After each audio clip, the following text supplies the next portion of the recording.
예쁜 입술 마음으로 내 영혼이 찬양해요.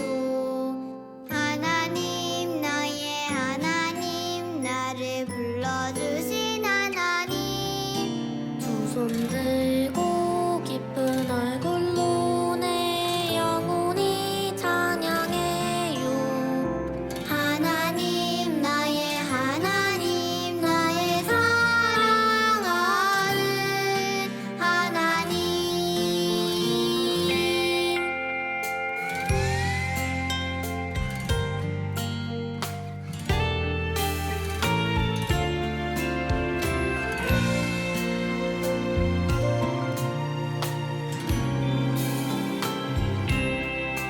예쁜 입술 고운 마음으로 내 영혼이 찬양해요.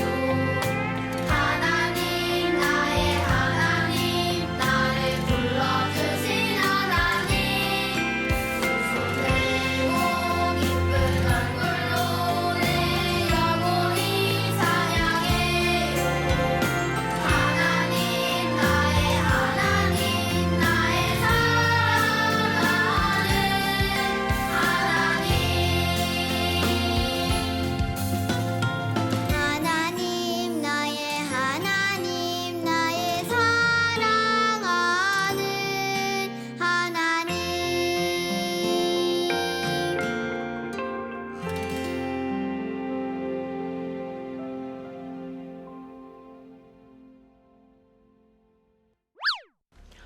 지난주에 시우 교회였다며? 잘 됐다. 근데 이번 주엔 안 온대요. 왜? 몰라요. 어디 놀러 가기로 했대요. 그냥 게임이나 하려고 그런 거죠. 우리 시우한테도 기쁜 소식을 전해줘야겠네? 기쁜 소식이 뭔데요? 또 패치됐어요? 그게 뭔데요? 기쁜 소식. 우리한테 제일 기쁜 소식이 뭘까?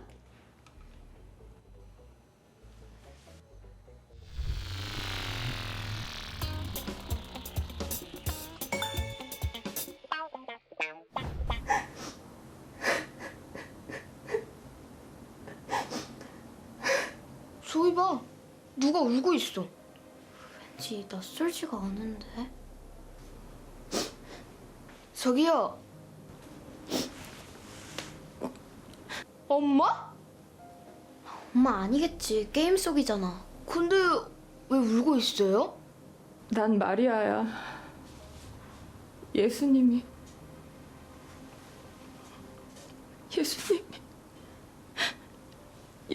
사라지셨어. 사람들이 예수님을 무덤에서 빼갔나 봐.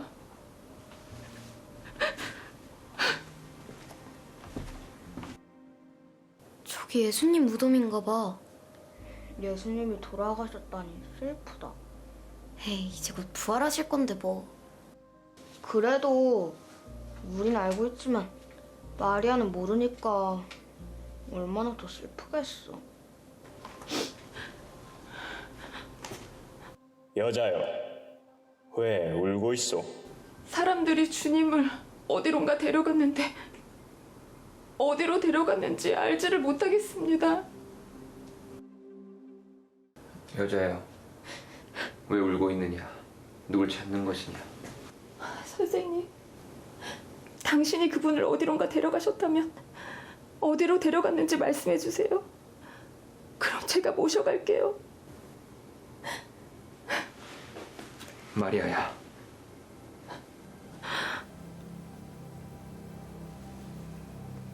라보니. 라보니가 무슨 뜻이야? 검색해볼게.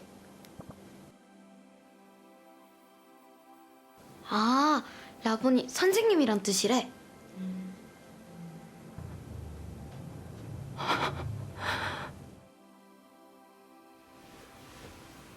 나를 계속 붙잡고 있지 마라. 나는 아직 아버지께로 올라가지 않았다. 다만 너는 내 형제들에게 가서 이렇게 전하여라.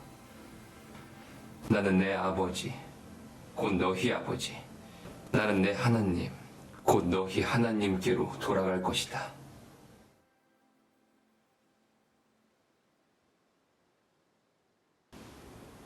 예수님이 살아나셨다.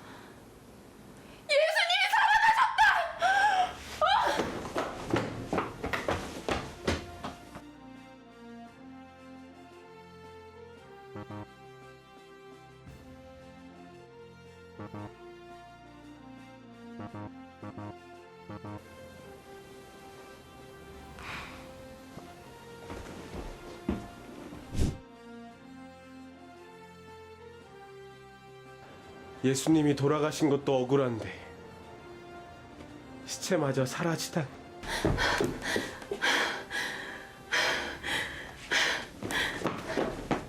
베드로! 예수님이 부활하셨어요. 제가 예수님을 봤어요. 왜 이동이 안 되지? 달리기 왜 이렇게 빨라? 우리 엄마 빨리 걷기도 안 하는데. 마리아, 그게 무슨 말입니까? 예수님이 이렇게 말하라고 하셨어요. 나는 내 아버지, 곧 너희의 아버지, 내 하나님, 곧 너희의 하나님께로 돌아갈 것이다. 할렐루야! 예수님이 부활하셨다!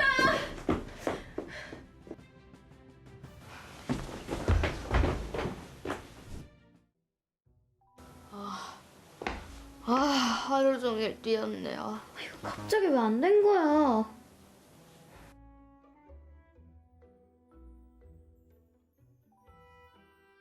제자들이 모였나 봐. 왜 숨는 사람들 같지? 유대인들이 무서워서 그러는 거 아닐까? 자기들도 잡으러 올까 봐.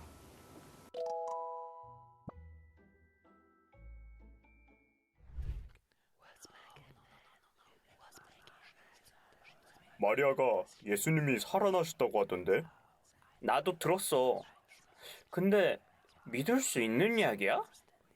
예수님의 시신이 사라진 건 나도 분명히 봤어. 하지만 예수님은 너희에게 평강이 있을지어다. 예수님, 어떻게? 아버지께서 나를 이곳에 보낸 것과 같이 나도 너희를 보낸다. 성령을 받아라. 너희가 누구의 죄든지 용서하면 그 죄는 사함을 받을 것이다. 너희가 누구의 죄든지 용서하지 않는다면 그 죄는 사함을 받지 못할 것이다.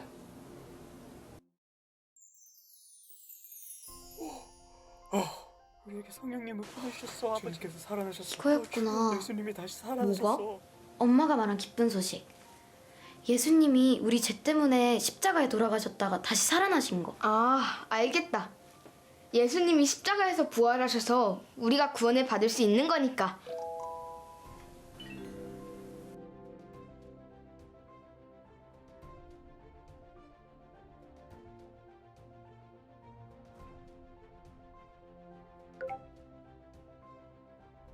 오.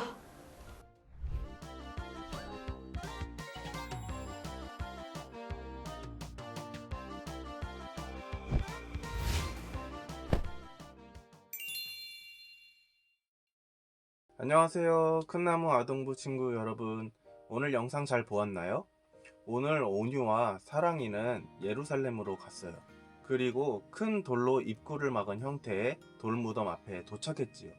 그곳에서 엄마로 착각했던 한 여자를 만나게 됐는데 누구였지요? 네, 맞아요. 바로 마리아였어요. 그런데 마리아가 영상에 보니까 울고 있었어요. 마리아는 분명 예수님께서 십자가에서 죽으시고 돌 무덤에 장사되셨음에도 예수님의 무덤 안쪽에 시신을 놓았던 곳이 비어있는 것을 보고 울고 있었답니다. 그렇게 한참을 울던 마리아가 무덤 안을 다시 들여다보았을 때 예수님의 시신을 뉘었던 자리에 흰 옷을 입은 두 명의 천사가 있었어요. 그리고 그 천사들은 마리아에게 울고 있는 이유에 대해 묻게 됩니다. 그 물음에 마리아는 예수님의 시체를 어디에 두었는지 모르겠어서 울고 있다고 말하게 되고 다시 입구 쪽으로 돌아서게 되었는데 바로 그때 예수님을 만나게 되죠. 그렇게 찾던 예수님이 마리아 앞에 나타나신 것이었어요. 그런데 마리아는 예수님을 알아보지 못하고 예수님을 동산을 관리하는 동산지기로 착각합니다. 그래서 예수님의 시신을 어디에 옮겼는지 가르쳐 달라고 물어보았던 것이었어요. 그렇게 예수님을 알아보지 못하는 마리아에게 예수님께서는 기쁜 소식을 전해 주십니다. 그 기쁜 소식은 바로 예수님이 다시 살아나셨다는 부활의 소식이었어요. 예수님은 마리아를 직접 찾아오셔서 자신을 나타내 보이심으로 부활의 기쁜 소식을 전해 주셨습니다. 이렇게 부활하신 예수님을 만난 마리아는 너무나도 기뻤어요. 그래서 예수님의 제자들에게 찾아가 예수님의 부활 소식을 전하고 다시 살아나신 예수님을 만났다고 이야기하게 되지요. 제자들은 마리아를 통해 예수님께서 부활하셨다는 소식은 들었지만 문을 굳게 닫고 집안에 몰래 숨어 있었어요. 예수님께서는 분명히 십자가에서 돌아가시기 전에 자신이 3일 만에 부활하실 것이다 라고 말씀하셨지만 제자들은 그 말씀을 까맣게 잊고 그저 유대인들에게 잡힐지도 모른다는 두려움에 사로잡혀 숨어 있었던 것이었지요. 그런 제자들에게 예수님께서 찾아오십니다. 그리고 그들에게 너희에게 평강이 있을지어다 라고 말씀하시면서 진정한 평강을 전해 주셨어요. 부활하신 예수님을 만난 제자들은 두려웠던 얼굴이 밝아지고 당당해집니다. 그리고 이제 걸어 잠갔던 문을 활짝 열고 밖으로 나가게 되어요. 그리고 예수님의 명령을 따라 부활을 전하는 사람이 됩니다. 우리가 살펴본 것처럼 예수님께서는 부활하셨어요. 그리고 이 부활의 소식은 제자들에게도 기쁜 소식이었죠. 예수님의 부활의 소식이 기쁜 소식인 이유가 무엇일까요? 그것은 예수님께서 부활하심으로 우리를 구원하시는 사역을 완성하셨기 때문입니다. 우리 함께 말씀을 읽어볼게요. 그러나 이제 그리스도께서 죽은 자 가운데서 다시 살아나사 잠자는 자들의 첫 열매가 되셨도다. 우리는 모두 죄 때문에 죽을 수밖에 없는 존재들이에요. 그리고 영원한 지옥의 고통을 받아야 했지요. 그런데 그런 우리를 위해 예수님께서 오셨고 우리의 죄를 해결해 주시기 위해 십자가에서 돌아가셨습니다. 예수님의 구원 사역은 거기서 끝나지 않았어요. 죽음에서 부활하셔서 부활의 첫 열매가 되셨지요. 이처럼 예수님께서는 우리에게 새 생명을 주시기 위해 십자가에서 죽으셨고 다시 부활하신 것이었어요. 함께 고린도전서 15장 14절 말씀을 읽어볼까요? 그리스도께서 만일 다시 살아나지 못하셨으면 우리가 전파하는 것도 헛것이요 또 너희 믿음도 헛것이며 만약 예수님이 십자가에서 돌아가시기만 하고 끝났다면 모든 것이 헛된 것이 되었을 거예요. 하지만 예수님께서는 부활하셨습니다. 십자가에서 돌아가셨지만 다시 살아나셔서 우리에게 영원한 삶을 선물해 주신 거예요. 이는 예수님이 사람이 아닌 진정한 하나님의 아들이시고 우리를 구원하기 위한 구원자임을 보여주는 사건이었습니다. 사랑하는 아동부 친구들, 부활하신 예수님을 믿을 수 있기를 바랍니다. 예수님의 부활로 우리가 영원한 생명을 얻을 수 있게 되었다는 것을 믿을 수 있기를 바래요. 그리고 나만 믿는 것으로 끝나는 것이 아니라 예수님의 부활을 전할 수 있는 여러분이 되길 축복합니다. 예수님께서는 마리아와 제자들에게 나타나셔서 자신을 보이셨고 이 기쁜 소식을 전하라고 하셨어요. 마리아와 제자들처럼 예수님의 명령을 따라 부활의 기쁜 소식을 전하는 아동부 친구들이 되기를 축복합니다. 기도하겠습니다. 하나님 감사합니다. 오늘 부활하신 예수님에 대해서 함께 나누었습니다. 부활하신 예수님은 죽음을 이기셨고 모든 사망 권세를 이기신 분이십니다. 그 예수님이 우리와 함께 하시니 우리가 어디를 가든 두려워할 필요가 없음을 함께 나누었습니다. 또 예수님이 부활하신 것처럼 예수님을 믿고 따르는 우리 또한 나중에 천국에서 생명의 부활로 일어나게 될 줄로 믿습니다. 우리 아이들이 예수님을 잘 믿고 부활하신 예수님을 잘 마음속으로 모시고 그 부활의 예수님을 전하는 삶을 살게 해주세요. 예수님의 이름으로 기도합니다. 아멘.